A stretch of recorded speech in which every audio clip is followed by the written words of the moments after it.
What's up, YouTube? It's your boy Don Viticus, and today I'm going to be teaching you how to be an asshole. I've always wanted to make a how-to video on something, so I figured why not do a how-to video on something I'm very good at.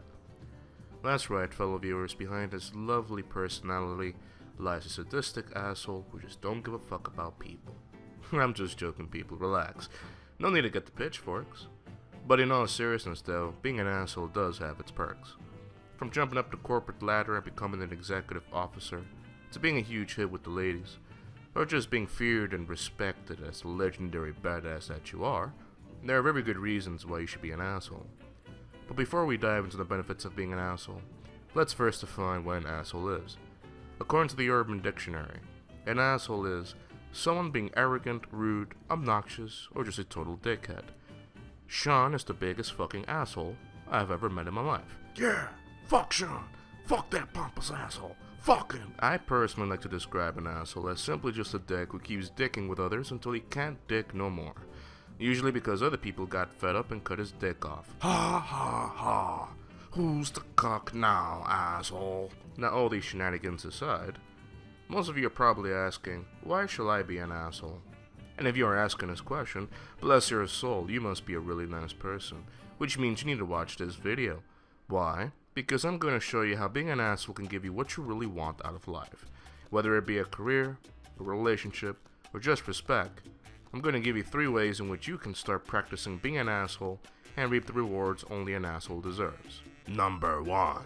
If you're serious about becoming an asshole, you first have to stop giving a fuck about other people.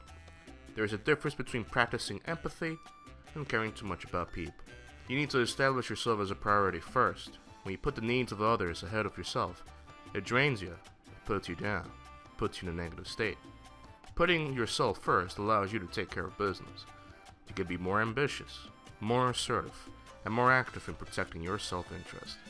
Plus, it will make you more focused on making your life better, and honestly, who doesn't want a better life? But if that's not enough to convince you, studies have shown that regularly beating up people that are weaker than you can help prevent future memory loss, so long as you're not the one getting punched in the face, that is. Number 2. Be brutally honest with people. If certain people in your life are wasting your time, let them know up front. If you find people annoying or just plain stupid, give them a piece of your mind. Being brutally honest with people will allow you to cut the bullshit and drama that is in your life down to a minimum. It will also make your life that much more efficient because now you don't have to play the game of diplomacy anymore. So if someone pisses you off, just rip them a new one. Did you know that screaming at people also releases endorphins in your brain, which gives you a natural high? It is very similar to a runner's high and is even recommended by ancient Chinese wisdom. So what does this mean, you ask?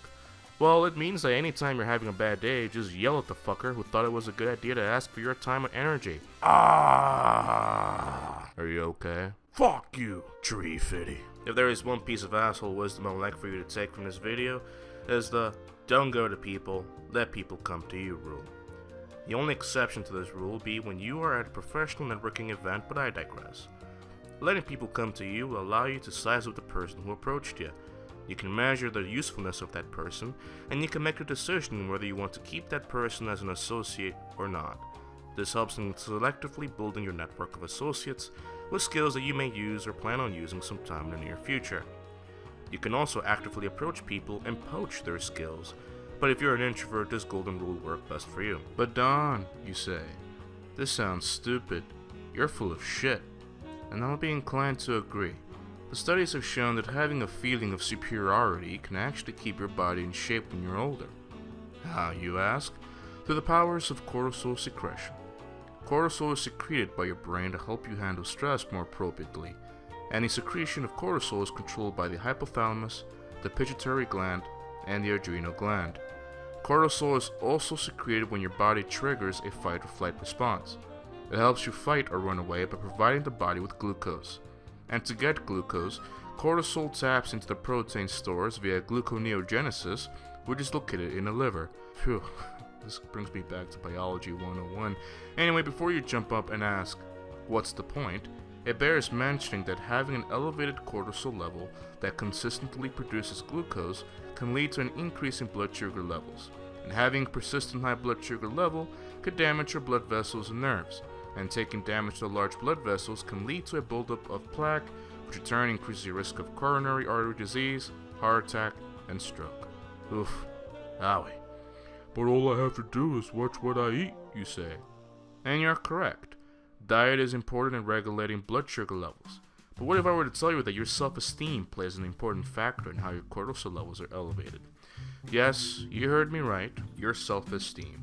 According to a study done by Concordia University, declines in self-esteem represent a mechanism that contributes to a higher levels of diurnal cortisol secretion of older adults experience psychological distress.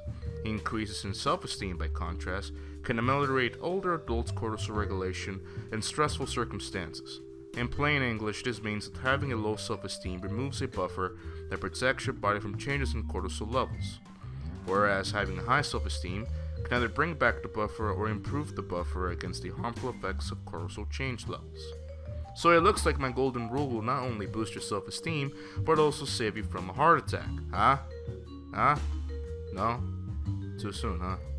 Oh boy. And there you have it. If you follow these 3 practices, you'll be an asshole in no time. And if you guys like this video, then please hit that like button and consider subscribing. It will let me know that you like this type of content and will help support my channel. Now excuse me, ladies and gents, it's time for me to go to the next video. See you on the flip side.